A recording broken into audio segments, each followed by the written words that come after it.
अहिले देशको माहौल निकै तातिएको छ, राजनीति पृष्ठमा निकै ठुलो भूकम्प गएको छ।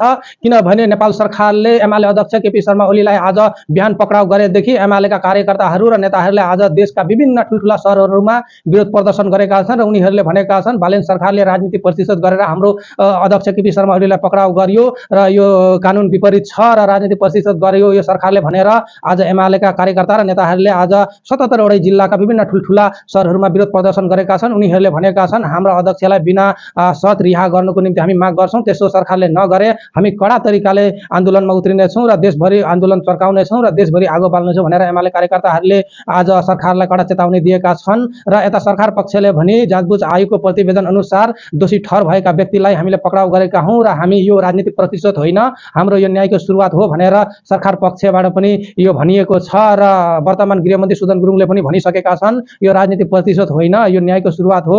किनभने भदौ 23 र 24 को जेनजी आन्दोलनमा त्यतिखेर कांग्रेस र एमालेको सरकार थियो र न्यायको निम्ति आन्दोलन गरिरहेको थियो नेपाली जनताले। त्यो आन्दोलनलाई सरकार पक्षबाट चरम दमन भएर 77 जनाले ज्यान गुमाउनु पर्यो र 77 जना गोली हानी त्यतिखेर मारिएको थियो र त्यसकै प्रतिशोध साधेको भनेर सरकारलाई जुन दोष लगाइएको छ त्यो होइन, तर त्यतिखेरको आन्दोलन धेरै नै हिंसात्मक बन्यो र सरकार पक्ष चरम दमन बनेर 77 जनाको ज्यान जाने गरी अथवा हजारौं घाइते भए र जाँचबुझ आयोगको प्रतिवेदनमा पनि केपी शर्मा ओली, रमेश लेखक र अरू व्यक्तिहरू पनि दोषी ठहर भएको कारणले गर्दाखेरि हामीले जाँचबुझ आयोगको प्रतिवेदन अनुसार र उसले कारबाही गर्न सिफारिस हामीलाई दिए अनुसार हामीले त्यो प्रक्रिया अगाडि बढाइएका हौं र त्यसकै दोषीलाई पक्राउनु गरेका हौं र यो राजनीतिक प्रतिशोध होइन भनेर सुदन गुरुङले भनेका छन्। जो गृहमन्त्री हुनुहुन्छ यो न्यायको सुरुवात हो र जेनजी आन्दोलनका दोषीलाई हामीले पक्राउ गरेका हौं भनेर सुदन गुरुङले भनेका छन्। तर एमालेका नेता कार्यकर्ताले भने राजनीतिक प्रतिशोध साधेको र बालेन सरकारले यो ठिक नगरेको र उनलाई बिना शर्त रिहा गर्नुपर्ने माग गरेका छन्। त्यसो नगरे हामी देशव्यापी आन्दोलनमा उत्रिनेछौं भनेर एमालेका कार्यकर्ताहरूले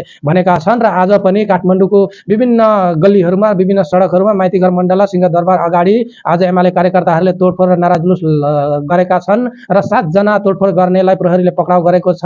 र यता झापाको बिर्तामोडमा पनि आज दिनभरि तनावग्रस्त स्थिति झापाको बिर्तामोड शहर पनि बनेको छ। त्यहाँ पनि एमाले कार्यकर्ताहरूले केपी शर्मा ओलीको पक्राउको विरुद्धमा, सरकारको विरुद्धमा आज विरोध प्रदर्शन गरेका छन् र सरकार विरुद्ध नाराबाजी गरेका छन् र केपी शर्मा ओलीलाई चाँडोभन्दा चाँडो रिहा गर्न उनीहरूले माग गरेका छन्। त्यसो नगरे अझै सशक्त रूपमा देशव्यापी आन्दोलन गर्ने चेतावनी झापामा पनि एमालेका कार्यकर्ताहरूले कडा चेतावनी दिएका छन्।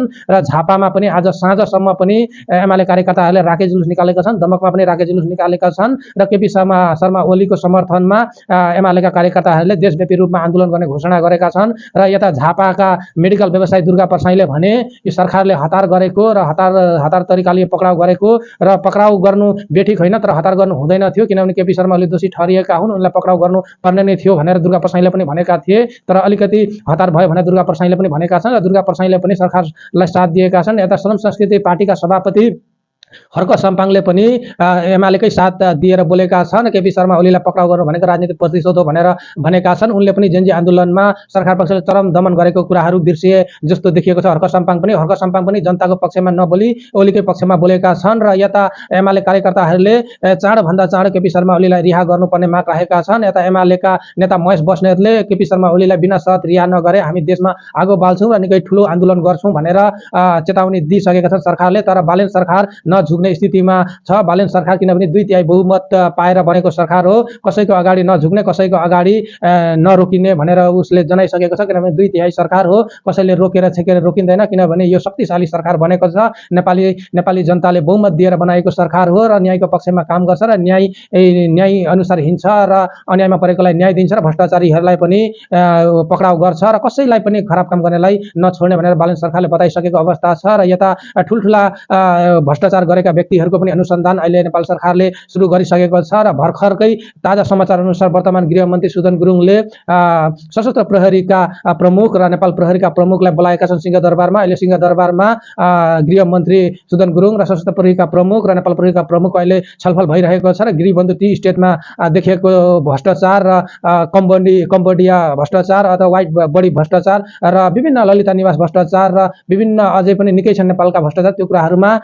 छलफल भइरहेको र फाइलहरू सुदन गुरुङ जो गृहमन्त्री हुनुहुन्छ उहाँले पल्टाइरहेको र कुनै पनि भ्रष्टाचारीहरू र कुनै पनि हत्याराहरू र खराब व्यक्ति, खराब काम गर्नेहरूलाई नछाड्ने भनेर सुदन गुरुङले बताइसकेका छन्। यो त सुरुवात हो र अब हामी सबै कुराहरू भुटानी शरणार्थी काण्डहरू पनि हामी पल्टाउने छौं र त्यसैगरी भिजिट भिसा प्रकरण, जो भिजिट भिसाको नाममा बेचिएका चेलीबेटीको त्यो पनि प्रकरण गरेर सुन तस्करी सबै कुराहरूको भ्रष्टाचारहरूको हामी फाइल पल्टाउनेछौँ भनेर सुदन गुरुङले भनिसकेका छन् र कसैलाई नछाड्ने सबै कारबाहीको दायरामा, कानुनी दायरामा ल्याउने भनेर गृहमन्त्री सुदन गुरुङले भनिसकेको अवस्था छ। र एमाले जति उफ्रे पनि, जति हल्ला गरे पनि उनले आफ्नो भ्रष्टाचारी नेताहरूलाई बचाउन नसक्ने भनेर सरकार पक्षले भनेको छ। र सरकारले सधैँ कानुनको पालना गर्ने र कानुन अनुसार अघि हिँड्ने र हत्यारालाई र भ्रष्टाचारीहरूलाई उन्मुक्ति नदिने र तिनीहरूलाई कारबाही गरेर छाड्ने भनेर सरकार पक्षले बताएको छ। तर एमाले आज देशभर आन्दोलन गरेर सरकारलाई कडा चेतावनी दिएको छ र केपी शर्मा ओली हाम्रो अध्यक्षलाई नछाडे हामी देशव्यापी रूपमा अझै चरमबद्ध तरिकाले आन्दोलन गर्नेछौँ भनेर सरकारले चेतावनी दिइसकेको अवस्था छ।